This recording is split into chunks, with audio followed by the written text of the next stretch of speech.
and welcome to episode 3 of the FlatBackFour podcast. And we decided today to do a quick, 30-minute breakdown of Man United because we all know since Alex Ferguson left, there's been troubles, there's been, manager after manager. It was always going to be a tough ask. So me and Scott, we thought that it would be a good idea to come on and break down the problems that Man United have had, from backroom staff to the pitch to managers. We're going to talk about it, and we're going to see what they probably need going forward. Will they challenge, Liverpool, Man City, and we'll go from there. So it's actually, I think, 7 years this week since Fergie left. We always knew it was going to be tough. Always knew, but did Man U think that it was going to be as tough as they did, as it has been?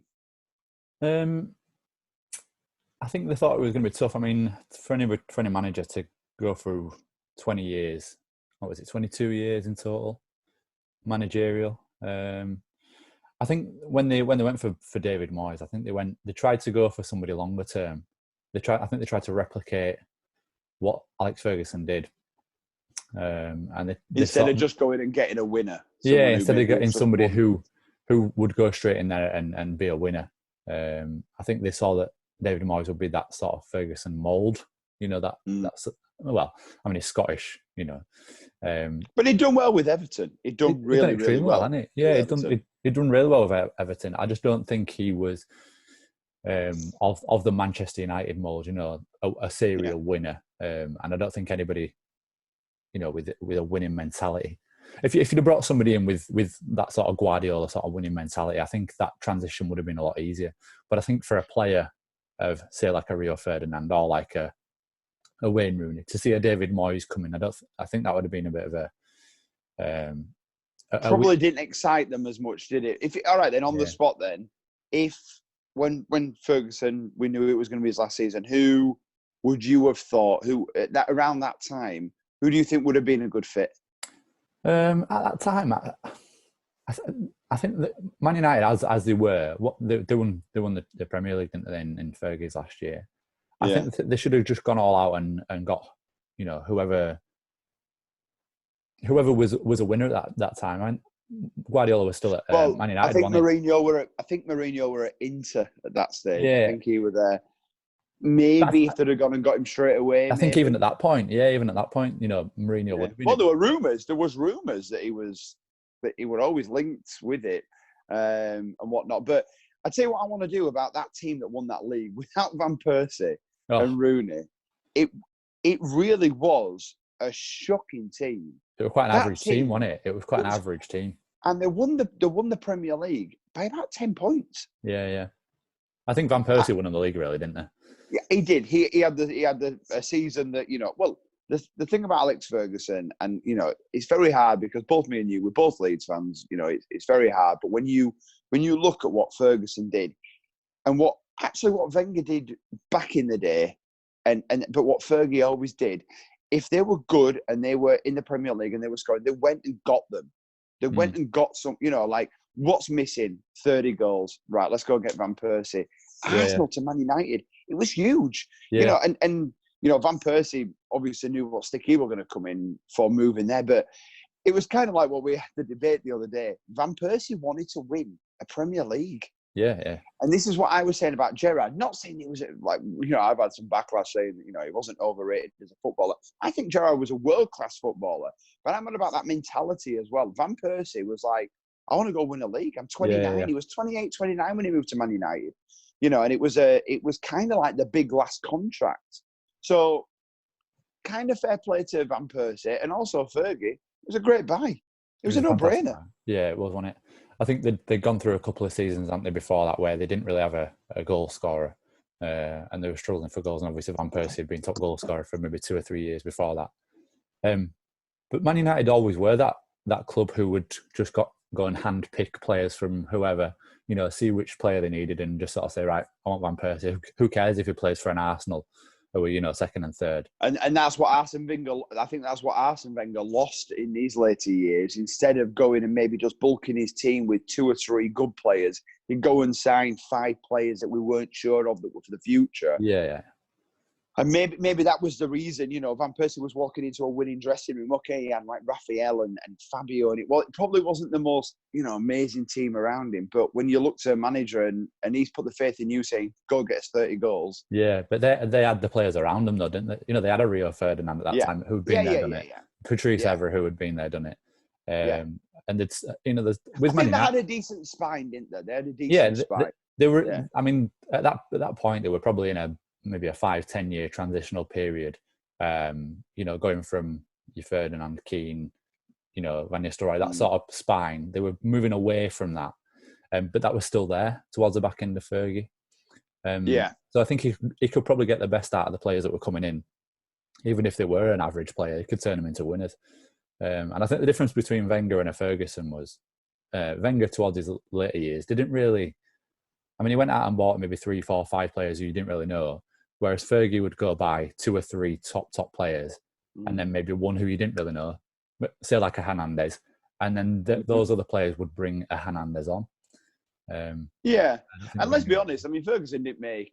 I think it's just toss of a coin, isn't it? But more or less the signings that Fergie made were good, but then he had some nightmares. He had the Jembas of the world that were, that were very, very, suspect. Kleberson, he never really kicked on and that, and whatnot. But moving on from that, when Ferguson left and Moyes came in, and he it was inevitable that he was going to bring in Fellaini. That was just like, and I don't know whether he just never got because I think if my memory serves me correctly, the one at Swansea like 4-1 on the opening day. On the opening day. Yeah, I think Welbeck got. Van Persie were good, and Welbeck I think scored. Yeah, and then and you were like, okay, but then just the wheels fell off really quick, and I think that was always a risk with David Moyes that if he had a good start, great, whatnot, but then I think the Champions League was that the season where Luke Shaw got injured as well. It was a little bit later. That was in. It was a little bit Van Gaal's year, wasn't it? Was that in Van Gaal? But like you kind of knew as soon as the wheels fell off, if David Moyes didn't get them back on quick, it was always going to be tough for him. And I mean, going back to David Moyes, when he got sacked, do you feel like he should have been sacked? Should he have been given that chance, or do you think they panicked? I thought they panicked. I mean. Although I still don't think he was the right man for the job, do you? I don't think not at that time. Not at that time. I think it was far too much to be bringing him on to for a club of that size as well. It's kind of like, and I'm a big fan of Eddie Howe. It's kind of like him going from Bournemouth straight into a top 4. Yeah. Whereas if he went to Everton or a Europa League team first, to really see like. I know David Moyes got Everton into the Champions League and stuff, and they were consistent 4th and 5th, and but I don't know. I just think it was maybe just a leap too far. It was a leap too far for me. I remember Rio Ferdinand saying in one of his interviews of the last couple of years, and he said that when David Moyes first came in, he was trying to tell him to do things that maybe a Phil Jagielka would do. Trying to tell him. Right. Okay. You know what I mean? You shouldn't be defending like this. Jagielka would do this. And I think if you're a player of that ilk of Rio Ferdinand, you're sort of thinking, who's this guy?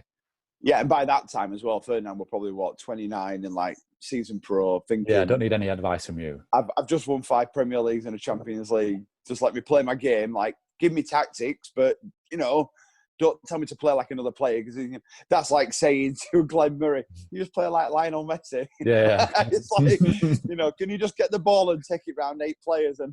Yeah, Glenn, I feel like your pace has slowed down a little bit. Can you just dart in and out of every player? And then on the flip side, you're showing Lionel Messi, so Glenn Murray at Brighton. Yeah, this is how you should be finishing.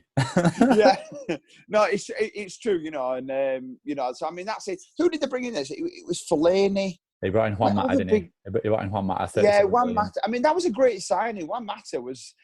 At the time, that was unbelievable. I mean, he was 26, 27 Mata when he left Chelsea. Yeah. Great age. Going to Man United. Winning they've just won the league. I thought that it really kicked on, but like you say, maybe with an half decent manager, and I'm not saying that Moyes is not a half decent manager. I just, you know what I mean. But for a new player coming in, Mourinho, a manager is half the pull, isn't it? You know, if I'm thinking, if I'm a player and I'm going to a new club, I'm thinking, right, look at the stature of the club, Man United. Wow, amazing. Right, which manager am I going to play for? A David Moyes. Okay. Do I want to go play here and play for a Moyes, or do I want to go play Chelsea under Mourinho, or do I want to go play Rod under? And when you are, and you know what, it's not a dig at David Moyes, because it's like at the minute you see Nuno Espirito Santo, and you see him, and you go, I want to play for him. There's a bit of a difference, like. You know, even though he's not in that top manager yet, as in I think he's a top manager, but because he's not in a Champions League or, you know, an international manager that's done. But I would still look at someone like him and go, I'd love to go play in that Wolves team. Yeah. Now, David Moyes at Everton, did you always look and go, I'd love to play in that Everton? No, they were just solid, and they were very good at what they did. They were very hard to break down. They attacked some good signings for that level, and he got the best out of them. Maybe what like Ranieri did at Leicester. You know, he got the best out of that, and he consistently got the best out of that club. So then David Moyes goes, next manager comes in, and then all of a sudden, straight away, you're kind of like, if this doesn't work again, am Man United going to be on this conveyor belt of just changing managers all the time, you know? I didn't think they would. I thought they'd have stuck. I thought maybe after Moyes, you know, and someone like Van Gaal with that stature comes in, you're like, okay, that's, he'll be here now. He'll be here for a bit, you know. But he flattered to deceive, didn't he? Yeah, the football he played weren't great. I think they had a lot of problems with Di Maria, didn't they? Di Maria were a great signing at the time. Great football. When Di Maria, I question his attitude. I question. Yeah, I think he had a lot of issues, you know, like with his home life and stuff. I think his house got burgled, didn't it?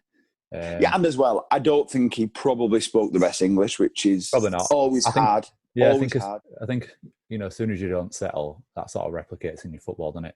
I know he scored that great goal at Leicester, but it's a great goal. Great goal. He sort of flattered to deceive after that a little bit, and I bet his home life didn't help. But again, I sort of expected more from Van Gaal. I know they won an FA Cup, and I think that was his last game, wasn't it? Yeah, but even then, with Van Gaal, you would have expected good football, and it wasn't. In fact, you'd probably said that they actually played better football than the Moyes. Yeah. It was unbelievable. In fairness to Van Gaal, I mean, he brought through Rashford, didn't he? He gave Rashford his first start in Europa League, which I guess they had a lot of injuries at the time. So would he have started Rashford if they didn't have all the injuries? Well, I probably didn't, but I mean that's toss of a coin and look at football. Sometimes you might get in on someone else's. You get your opportunity, don't you? You know, if you get your opportunity, and he did. I think he scored 5 goals or something in his first 3 games. He scored 2 in Europa League, didn't he? 2 against Arsenal. Yeah. What was that team that he scored against? Was it like a Danish side or something? Wasn't it? It was. I can't remember the name of it, but he just burst onto a new one that day. It was great. Them few games. But Van Gaal, in summary, he sort of flattered to deceive a little bit as well. You know, if he managed Barcelona, hadn't he, before? Yeah. You think that he'd be a serial winner, but what did he win? Just an FA Cup, was it? Again, though, you know, people always talk about the Premier League being different, and it is so different. It is, I think, Guardiola. I mean, he struggled that first season.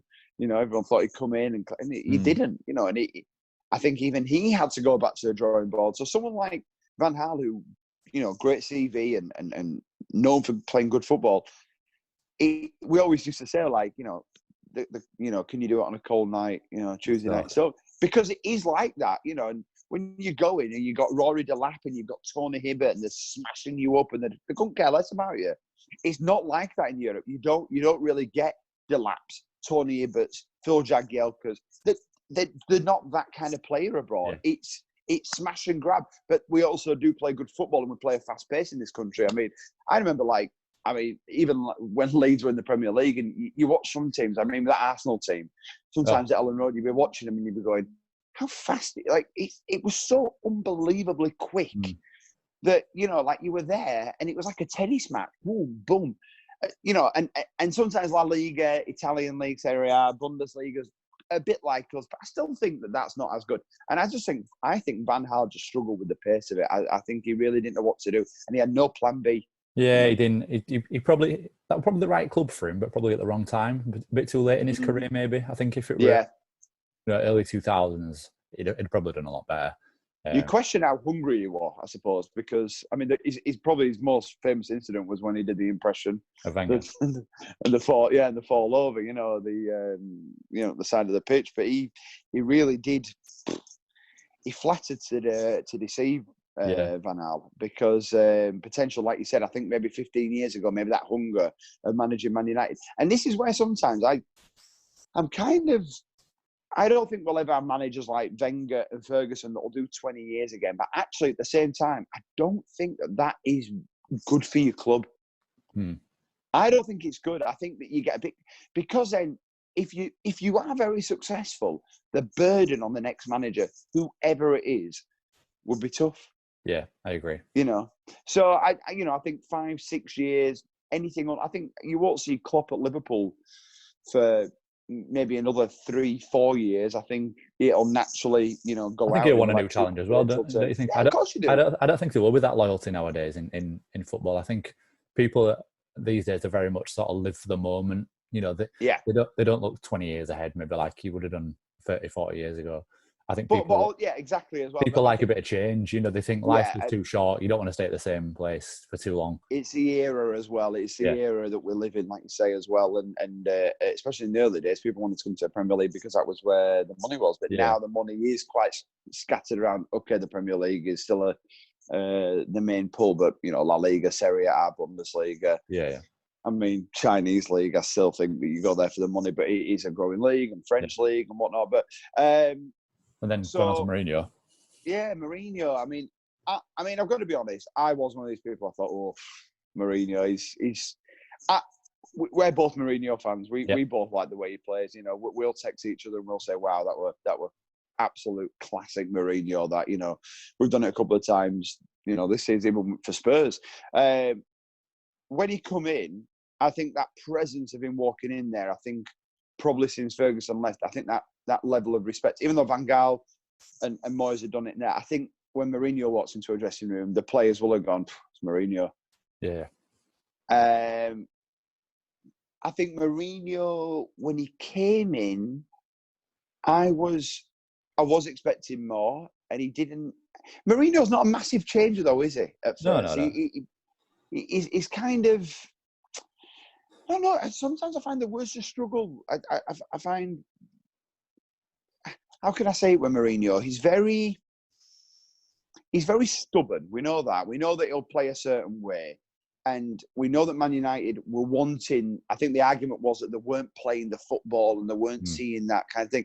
Now, when you bring Mourinho in, you don't really bring him in for that level of football, beautiful on the eye. He wins. He's a winner. When that Chelsea team won with Lampard, Drogba and that, they played okay football, but it was counter. And it was so quick. Terry, Lampard, Drogba spine, brilliant. Build a team around it, fantastic.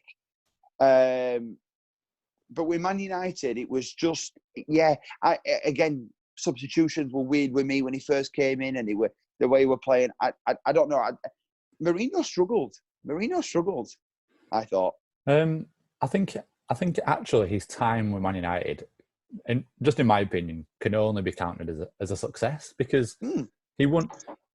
He won a Europa League. Yeah, he won a European trophy for Man United the first time in, what was it, 10 years, I think, at that point. Because it was Moscow. Moscow, wasn't it? When they had David Moyes and they had Van Gaal, I think they'd struggled, with winning trophies, and they thought, right, we've tried these two. Who can we get? Who can we pluck out who's going to win us trophies? And obviously Mourinho's the easy fit, and he did exactly that. He won Europa League. Yeah, no, I'm not saying that he wasn't successful.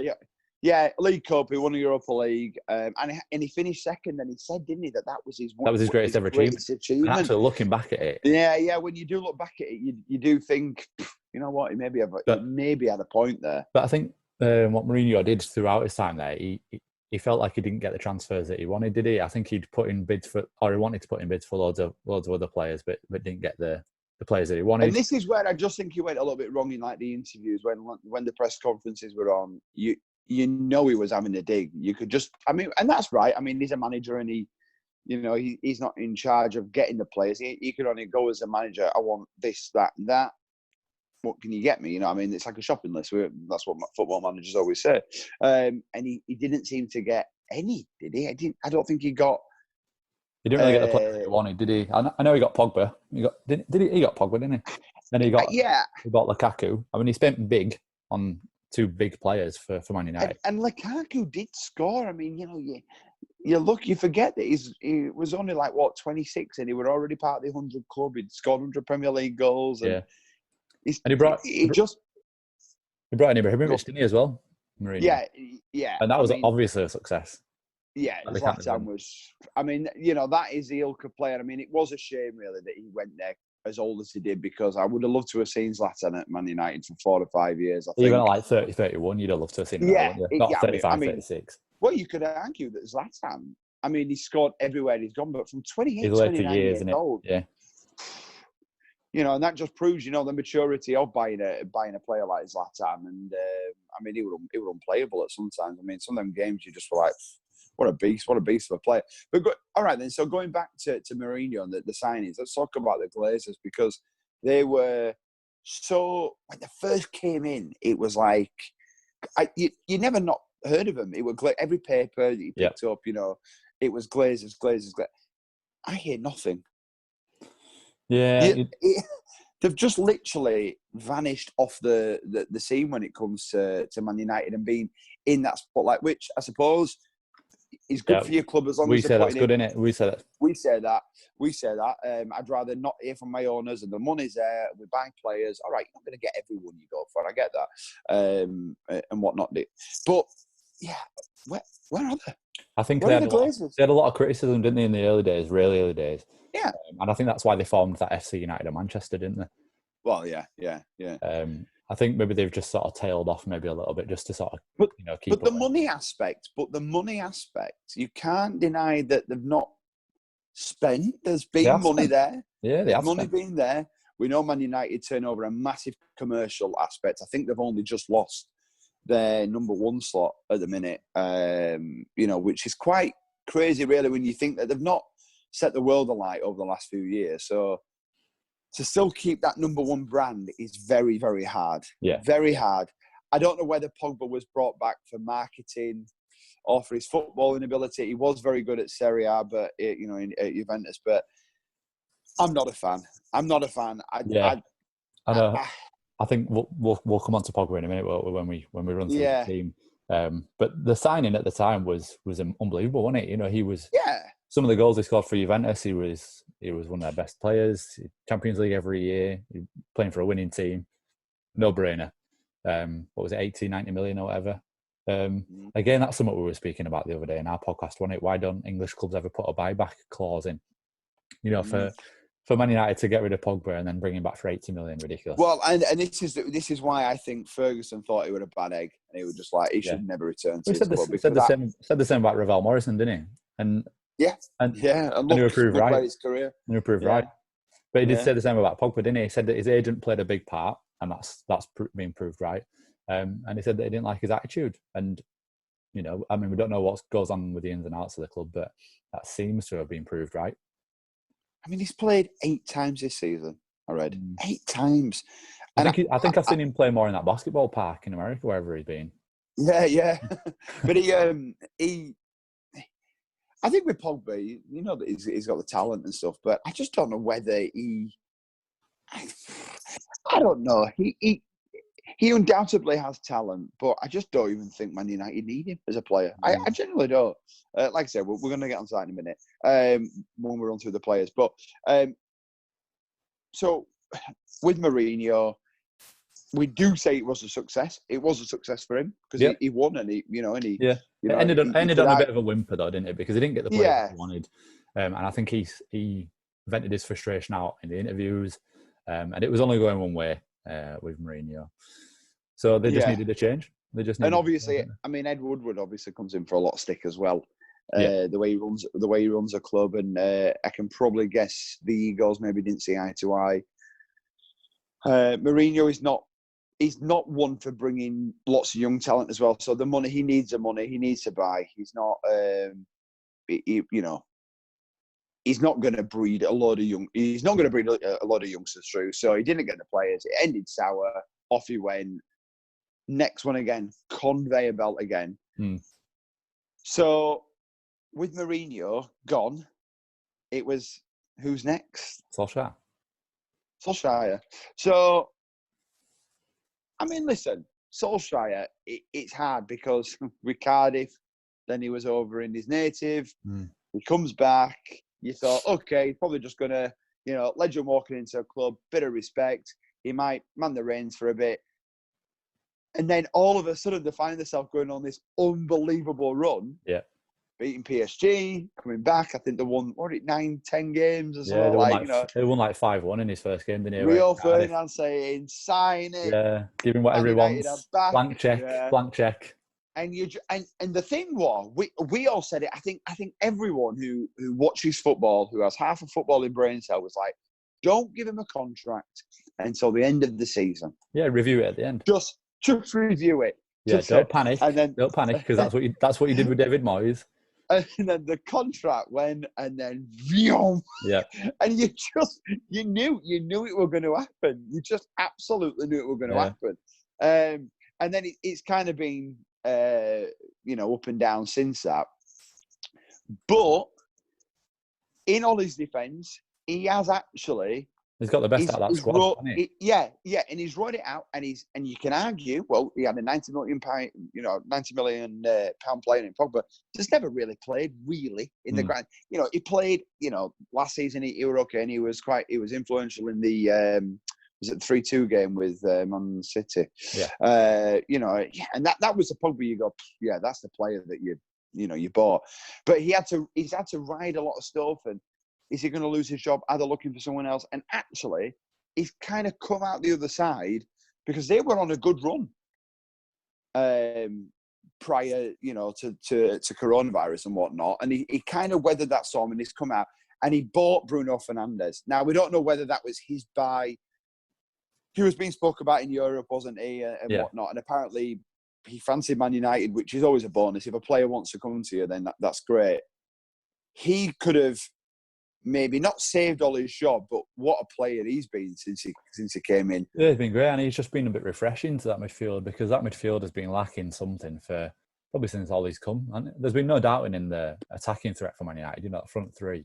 But the midfield has been completely absent since Ollie's come in. You look at players like Pereira. Like, I know McTominay's improved, but he's not. He has improved. I'm interested. I mean, you definitely wouldn't sell McTominay. You keep him. You keep him. He could be like a Darren Fletcher sort of player. He could come. I think with McTominay, he's going to go either two ways. He's going to come really good, and you're going to be like, wow, it might be like that James Milner. He's just super solid. You won't ever have him out the team. He's young and he's hungry, and whatnot. But if they can build a team around Bruno Fernandes, they could have some team. And going back to Solskjaer, I think he's managed, and I think he's working. I think Harry Maguire was his signing, so that was a great signing. They kind of went back old school. They were linked with Koulibaly and that, and it's like, oh, that's great. But the guy's 29. He's got a massive clause at Napoli. Yes, Harry Maguire was a lot of money, but he is mid-20s rather than late 20s. Captain, England, knows Man United. Not saying that Koulibaly doesn't know Man United, but when you're English, it's in your blood. You know what Man United. He was in the era where Man United dominated. That was a great buy. Is Harry Maguire Vidic Ferdinand yet? No, but he is probably the best around for me. Yeah. I think if you're looking at Man United's squad and you're looking at their spine, the first two players within that squad, within that spine, if you're looking at a De Gea and then a Maguire, I can't see many better. I know there obviously are players better than them, but there aren't many better than a De Gea. If you look at De Gea, in terms of a goalkeeper, there aren't many. I know he's not been in best of form recently. He's been up and down, as of Man United, to be fair, over the last couple of years. But in general, you can't really doubt De Gea as a goalkeeper. You'd stick with him, wouldn't you? You won't look elsewhere. I know. Me and you are big fans of Dean Henderson, aren't we, at Sheffield United? Oh, yeah. He's a good player. He may come back and he might start knocking on some doors. Yeah, absolutely. I think if Man United were to look elsewhere. I think in all positions, I don't think selling De Gea would be the biggest risk because of what they've got as backup. But you don't have any complaints in terms of what De Gea has done in terms of his quality as a goalkeeper. You wouldn't necessarily want to sell him, would you? But I think out of all the players that you would sell, he wouldn't be the biggest risk because of the backup that you've got. True, and it's funny, isn't it? They've got the couple of keepers in, and they even had Valdez, and that didn't work. And so, isn't it funny? Even Romero's a great keeper, isn't he? Romero's a good keeper. Yeah, he is a good keeper. And again, probably anywhere else, he would probably. But he's one of these who's happy to be number 2, and he's one of these. Yeah, which I find bizarre, but never mind. Whatever. All right, that leads us nicely on going into we're gonna go through that team. Just before we go through that team, right? And I'm going to ask a question before rather than after. Right now, how many players do Man United need to switch it to go from nearly that top 4 to top 4 and challenging? Right now, just before we go through the team. In terms of the first team, I would say 3 or 4. I say 3 as well. Yeah, I think 3 or 4. I think that they're not a million miles off. They're not a million miles off. But I think, well, let's just go through. So we talked about De Gea. He is world class. He's had some iffy moments. He's had some. Yeah. He has had. You could argue that he's had quite an unsettled back 4. Yeah, he's not really had that settled back 4 in front of him. That he can work with. But we've touched on it. You would keep De Gea if the option was there to keep him. You'd rather keep him than not. But if the option was, if you gave me 70-80 million for De Gea now, and you've got Dean Henderson straight in. Yeah, and you've still got Romero there as backup. Then I'd invest that 80 million elsewhere. I agree. Left back Luke Shaw, he's such a controversial figure because he's obviously good. He is obviously a good player. Weight issues, injury issues. Is he Man United level? I think if Luke Shaw's on his game, I think he's Man United level. I think he is. 100%. I really think he is. But I think the last few weeks before the season ended, showed that Luke Shaw's more of a left centre back more than a left back. You know what I mean? I don't think he's got the fitness to be up and down that left every week. No, I don't. No, I do think he has got the fitness to be a left centre back. I think Brandon Williams has done well when he's come to left. He looks a great player. He looks a really good player. He reminds me a bit of Philip Lahm, right-footed left back. Yeah. You know what I mean? So I think maybe a little bit more experience they could do with there, but I think Luke Shaw probably could help Brandon Williams on in that that left centre back role if they're going to be playing that 5-3-2 longer term. It's funny as well, isn't it, how much a right back and left back, right wing back, left wing back, they're so important now for a team. I mean, you look at like David Alaba is a good one. 1 minute, he's left back, and then he's getting on the end of a ball, coming into the box, and you think what? But then he's back down there defending. Incredible, play. I mean, look at Gareth Bale. Look how much he pushed up from left back to left midfield to left striker. So, I think we can agree they're probably quite strong there. One for the future. Yeah, obviously, they've got Luke Shaw. Any queries about that?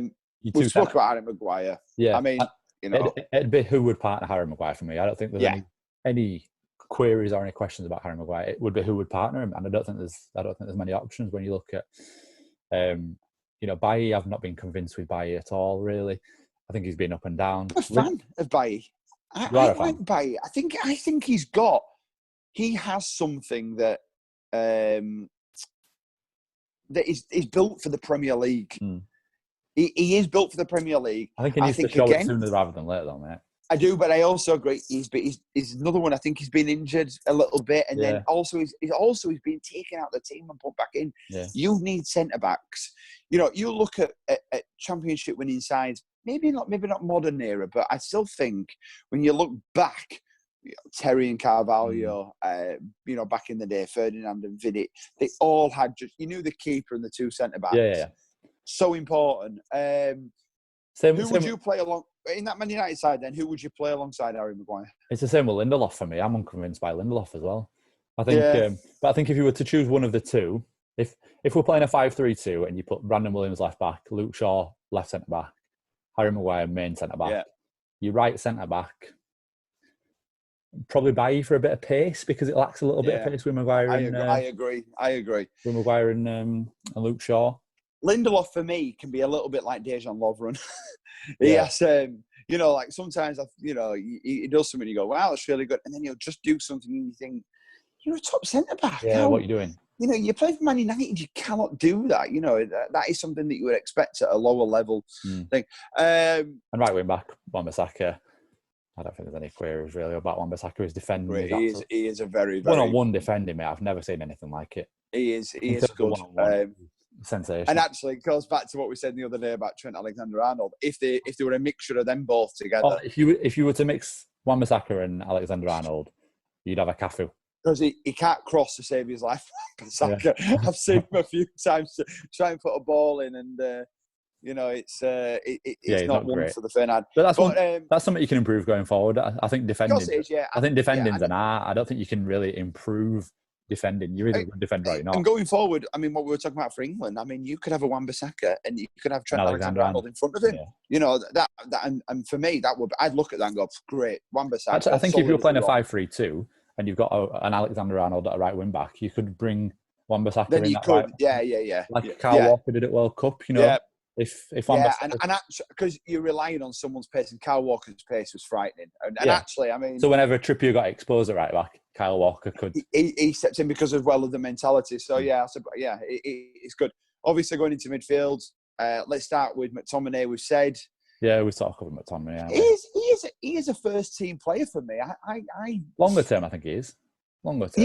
Yeah, longer term. He's, he had a growth spurt, didn't he, McTominay? Wasn't he? Yeah. Like 5'8" or something, and then he's massive, now 6'4". Bags of potential, and again, he's got that gritty English. I know he's not, but he's got that English. Yeah. He's been brought up and around it. You know, he's not a foreign aspect coming into the Premier League. He knows the way the system works. Then we're going to go on to Bruno Fernandes. Well, we've spoken about he's class. Yeah, he's been fantastic. Yeah. Seems like he drops back, he reads the game, he knows when to go forward, he seems like he's good at set pieces. Maybe I'm trying to find like a bit of a fault with him at the minute. I've not really seen too much of him. Yeah. I've not really seen. I can't sit here and say that I've watched him loads. I saw a little bit of him when he, before he came to Man United. But until they're really in the Premier League, and as well, we've seen it before. People are good in different leagues, and they come here and they're not as good. But when a player like him comes and they take to it like a duck to water, then you've got a player. But then would he be a good fit for a Paul Pogba? Would he play? They're on about this, aren't they? They're on about. Yeah, I mean, it depends how they play the three, or if you had a McTominay, Fernandes, Pogba, could you play that, or would McTominay get put aside and would Pogba come in, and I would hope to. I mean, my opinion on Pogba. I think he's a great player on his day. My ideal three, if you were to have Pogba there, you'd have to have Fred and Matic behind him. To give Pogba that license to go forward. But if you were to have Bruno Fernandes, I don't think you could play Fernandes and Pogba together. Well, he was an ex-person, Fred, because he came in, looked absolutely dreadful. Let's be honest. I mean, honestly, it was one of them like where you go, I could do a better job in that midfield. But it's not all right, isn't it? It's turned out these last maybe 6 months, you'd say. I mean, feels like we've not played football for 6 months. But he definitely, in them last few games, started to look like that 70 million, which I can't believe, 70 million price tag. Yeah. All of a sudden, he looked like he had more energy. His passing was better. He were looking for key passes. He were dropping back. He were helping. Is that Solskjaer's management? Yeah, possibly. Is that Fred adapting and going, do you know what?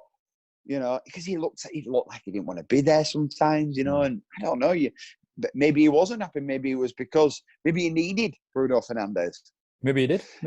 One player alongside someone can free up someone or help someone out. Opinions on Fred then. I do like Fred. I do still think that position is one of the 3 or 4 that I think they need to improve. I think if you're gonna have a Pogba or a Mata or whoever else just in front of those holding 2, I think Fred you could possibly keep based on his form of the last 6 to 7 months of the season. And he's young, isn't he? He's not quite old. Young. He's not. But it's then who do you play alongside a Fred? You know, I don't think McTominay is quite there. He might be there eventually. And Matic is obviously getting on a little bit. What is he, 32? 30, he's just turned 32, just. I think you need another player alongside Fred. A player of that Kante ilk. He would have been a great fit for Man United. Oh, at the time, unbelievable. Yeah, it'd have been great. It'd have been great for Pogba as well. You know, that French connection. Yeah, true. Do you know what I mean? But yeah, I think that's probably one of the players one of the positions, that they need to improve on. But with the players that they've got, I'd probably go for Fred, possibly McTominay as well alongside him. Yeah. Well, we touched on him. Juan Mata, great pro. Know what you're going to get. Great guy. What a guy. Again, even at 32, you maybe might not be a starter. I mean, you can argue he's never made that place solid, has he? And he's never been his position. He's come in and been in that position for years, like David Silva, Man City and whatnot.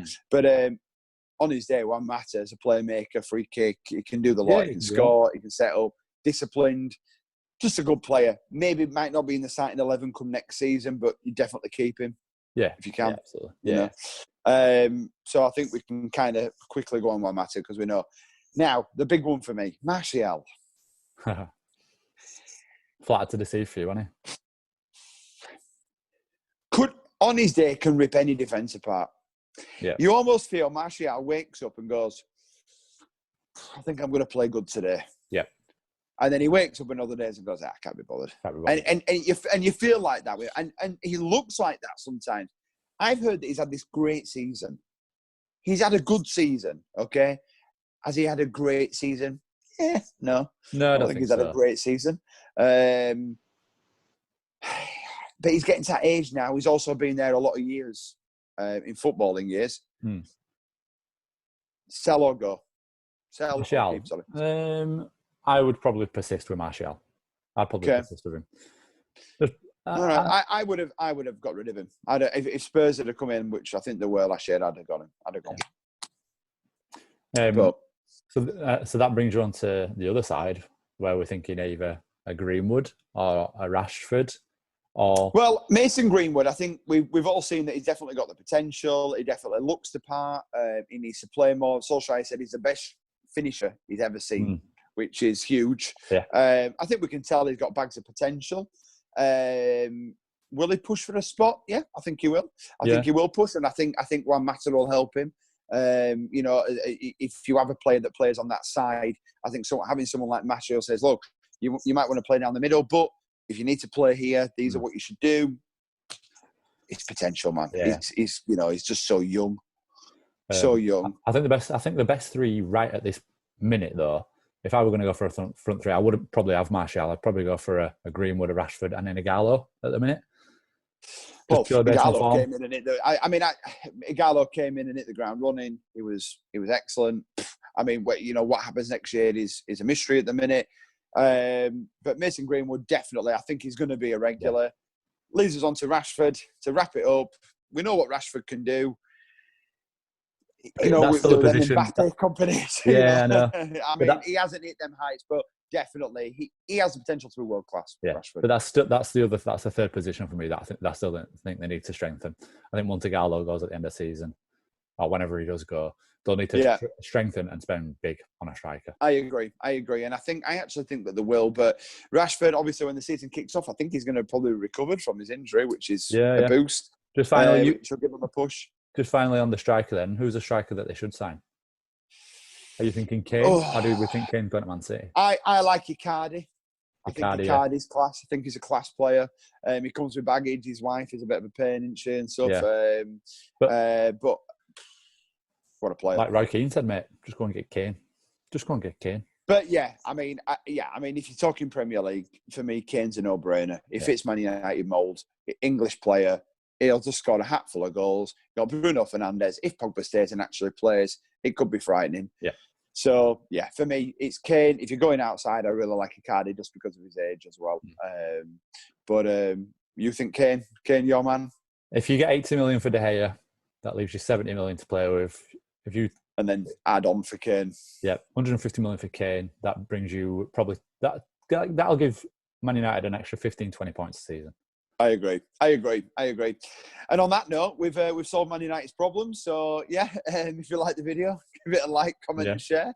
And yeah, let us know if you disagree with any of them points. But yeah, we'll pick down another team. Maybe we might do this weekly. Probably do this weekly. Maybe break down the team.